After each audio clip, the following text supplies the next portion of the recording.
I made my bride cry because she hated her makeup. Then she boosted my business by giving me a 10,000 story time.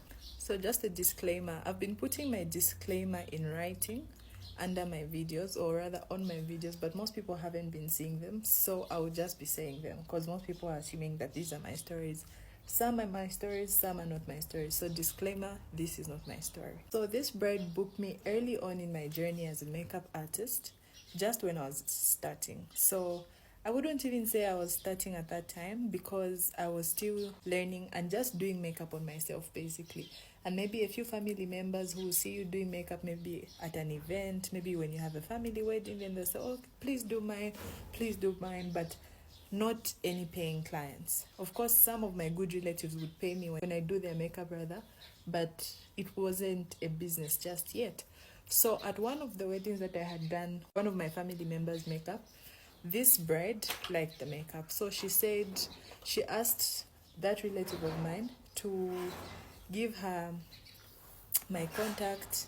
So she gave her my contact and reached out. So she told me her wedding is coming up and she would like me to do her makeup. So she was only booking me for her alone. So this was a one-person booking. No one else was involved in this appointment, just her. Her bridesmaids had their own makeup artist. So I was assigned to just work on the bride. I was so nervous. Because I was still new, I didn't even know how much to charge her. I was still very, very new. So I felt anyway, a 150 is okay. So she said, oh, okay, 150 is fine. She was a very good lady. Let me mention that she was extremely good to me. So she said 150 is fine. I didn't charge for transport or anything. I don't know why, but she said she'll have someone pick me up after she noticed I didn't charge for transport. So she also knew that I was an amateur in this industry. So she was being very nice and sweet to me. So she actually said, no, you're supposed to be charging for transport, but since you didn't charge, your place is near where my driver lives, so I'll have him pick you up on the day of the appointment. So I was like, oh, okay, thank you. And that's how we went about it. I started waiting for the day of the appointment. So the day of the appointment comes, I show up at the location. I'm picked up by the driver, just like she mentioned. This was a very early appointment. When I get there, there's another makeup artist working on the bridesmaids that she had, just like she had said earlier, and this is what I found. I greeted the other makeup artist. She said hi to me. She was an elderly lady, like you could tell, you know, those makeup artists that have been doing their work for a long time, and she was very good at her craft. So we said hi, and when I just entered, remember, I was still very new in this whole thing. So I didn't have a train case, like the thing where you pack your makeup and everything, or a makeup case, others would call it. I didn't have that. My products were still very basic, like nothing high end. So I basically don't have anything high end. I don't even have a makeup chair. I'm still very new at this. So when I get there, I get very intimidated by the other makeup artist's craft, her tools. She had everything fancy. She had a ring light, she had a chair, she had a train case, she had high-end products, and her craft was really good. She had so many brushes, and I just had the bare minimum. And worst case scenario is I was the one working on the bride. So since she got there earlier than me, the other bridesmaids that she had already finished with their makeup. So I could see how they were looking, and I could tell my craft was nothing close to that. I couldn't compare. So I became very intimidated, like just as a natural response. Not that she was being mean to me or anything, but I just became very insecure with my craft. I was wondering if I would do the best, and obviously the bride is the star of the show, so she has to look better than everyone else.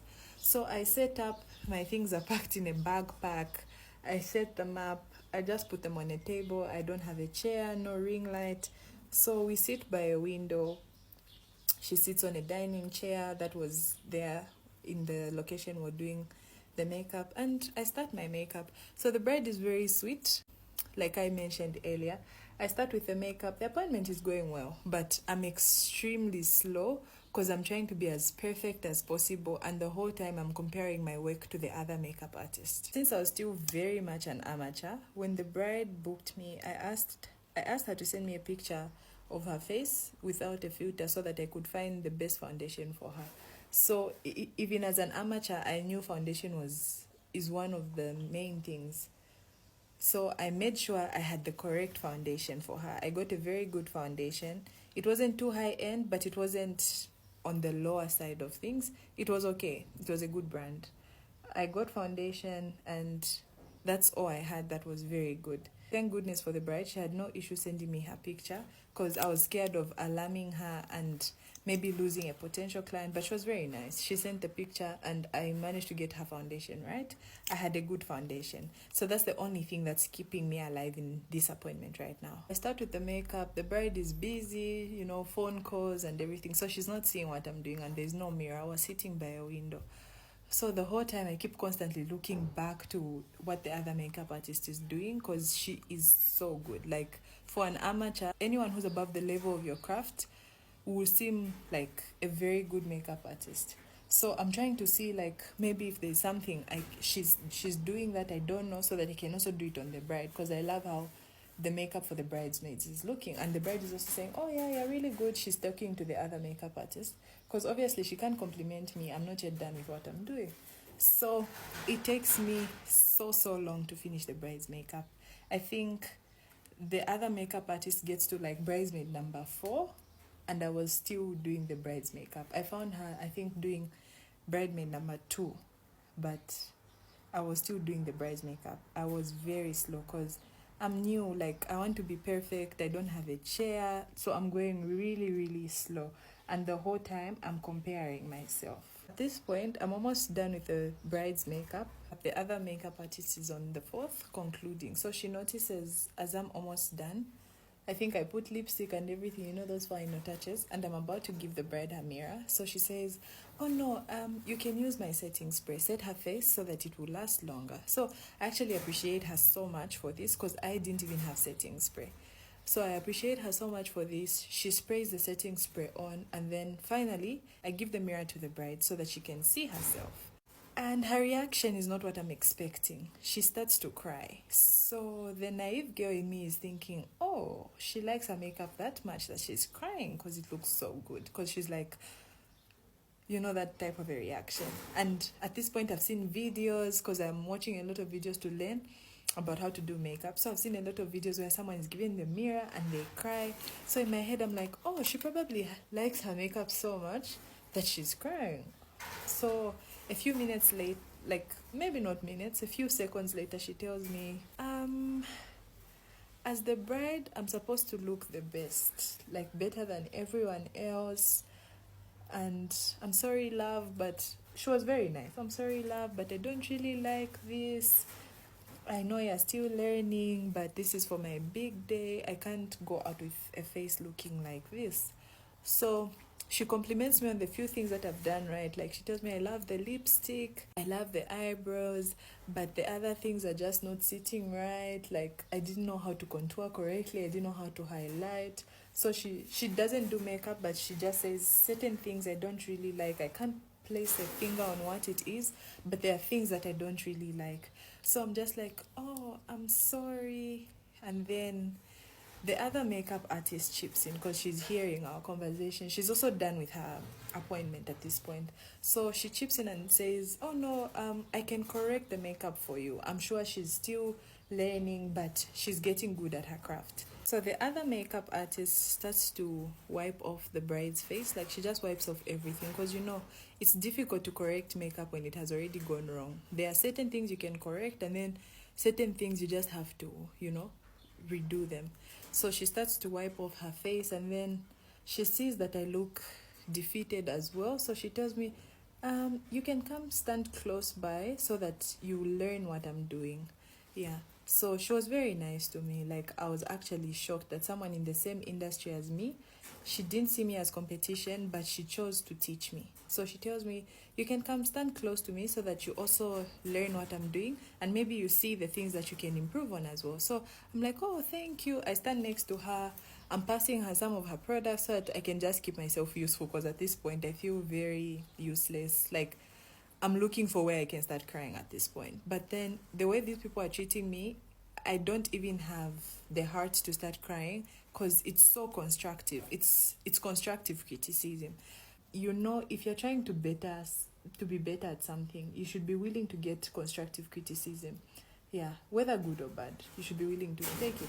So I stand close to her. I'm passing her products, like instead of her bending over every time to pick up something from her train case, I'm passing the things to her.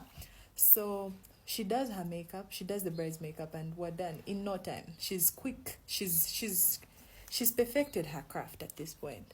In no time, she's done with the bride's makeup, and then she tells me like, oh yeah, so this is what you could have done, because the bride showed her the same inspo she showed me. So she tells me in a very nice and polite way, oh yeah, this is what you were supposed to do, this is how this beat was supposed to come out. So I tell her I appreciate her for showing me, like, that was a mini class on its own for me. I took that opportunity to learn as much as I could, but obviously it was just a once-off thing. I learned so much, but so little at the same time, because I wanted maybe her to tell me things like, oh, I'm doing this because of this. I wasn't getting the concept behind what she was doing, but I really learned that day. So when she's done with the bride's makeup, we hand her the mirror, and she's in love with her face. She's ecstatic about it. She loves it. She loves everything she's seeing. So the bride tells me, no, don't feel bad. I know you're just starting. I'll see what I can do. But for today, we end here. So at this point, I'm like, is she just being nice or what? Because what does she mean for today, we end here? She calls the driver, because me and the other makeup artist, both of us are done. So she calls the driver. He starts taking us home. Both of us are dropped off at our separate locations. So in the car, the other makeup artist notices that, like that thing you do when you're about to cry. But then I couldn't cry because I was in public. There was the driver and the other makeup artist. So she notices this, and then she tells me, hi love, I'm sorry that appointment went that way, but you should be glad that you're even getting appointments, because this is the start, meaning people are seeing you doing something that's right. So please don't give up. Here's my number. She actually gave me her line. She was like, you guys, in this industry, you meet nice people. Not everyone is bad. Like, the majority are actually very nice people. So she gave me her number, and we exchanged contacts. So she told me, if you have a question on anything, you have a booking and you're not sure how to do what the client is requesting before the booking, you can call me. Even if it means us coming to practice the look, I will gladly do that. So she told me, I can charge you a certain amount. It was very little, like a 500, for you to learn certain things. At that point, I was still starting. I couldn't even afford the 500. But she told me, it's not mandatory that you pay, but I can be teaching you things here and there. It won't be a full class, but I can be teaching you certain things here and there when you're in doubt. So she told me, always text me when you're in doubt. Don't feel too bad. These things happen. We all start like that. So at this point, I'm feeling better. I feel better about everything. It's not as bad anymore. But I still get home. I cry like normal business. Like, my mom comes in my room. I'm crying. I can't talk. I'm just telling her how my day was so bad. Like, I'm just a mess. I feel bad for disappointing the client, and this was my first ever bride. I feel bad for disappointing her, because before going for the appointment, I watched so many videos. I was just all over the place watching things, trying to learn, and then the appointment went this way. It's been 2 weeks at this point since I did my bride's makeup that she didn't like. I see a call from her. Like, this is the only time we've talked from the time her wedding passed. So I see a call from her, and I was so scared that I missed that call. Like, I just didn't pick it up. I looked at it till it stopped ringing, because I thought she was now going to say, like, shout at me or something. Maybe that day she was just, I don't know, but I was so scared. I didn't pick up. Immediately, she sends me a message to say, hi, kindly pick up. I have a parcel for you. So I pick up. She asks me, are you home? Is it okay if I can pass through? So I'm like, yeah, I'm home. Remember, her driver dropped me, so she knows where I live. So I'm like, yeah, I'm home. You can come through. When she says she's coming, my heart is on the floor. Like, my heart is beating so fast, it's racing. So when she gets here, she tells me, I'm sorry for meeting you on such short notice. It's just a quick one. I just wanted to leave you this. So she hands me an envelope.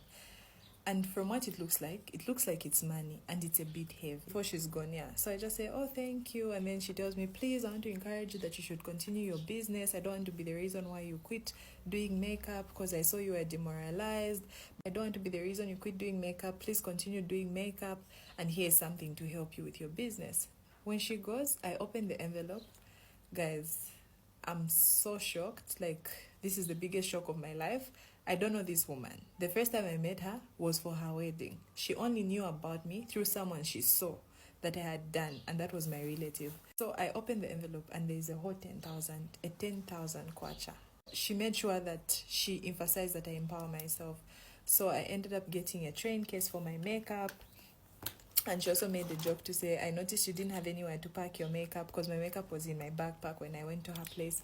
So she told me, please make sure you get the thing where you pack your makeup because she doesn't know what it's called. And other things that you might need. So she sends a message when she's gone. So I'm so grateful to her. I don't even know what to tell her at this point. So a few days go on, I start researching on what products to get. I start watching videos and people recommend the things that I can get. I get products, and for the rest of the money, I choose to go for makeup lessons. Till today, I'm still grateful for this client that helped to boost my makeup by far. Where my makeup journey was before I met her and now it's totally different, and most of it is attributed to her. Support that she offered constructive criticism.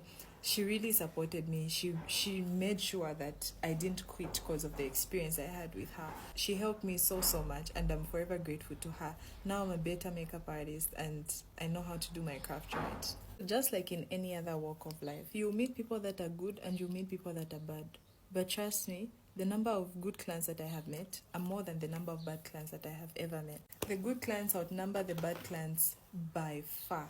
So I hope you're not scared to start that small business. As a makeup artist, hairstylist, or any venture that you want to go into, believe that you can learn, and you will learn as the process goes. You don't have to know everything when you start. Certain things will get clear as you go. You won't know everything, but trust me, it gets easier with time. Like, you'll meet people who will help you, you'll meet people who will teach you, you'll meet a lot of good clients. That's one thing I have learned. I have met a lot of good clients. They outnumber the bad clients.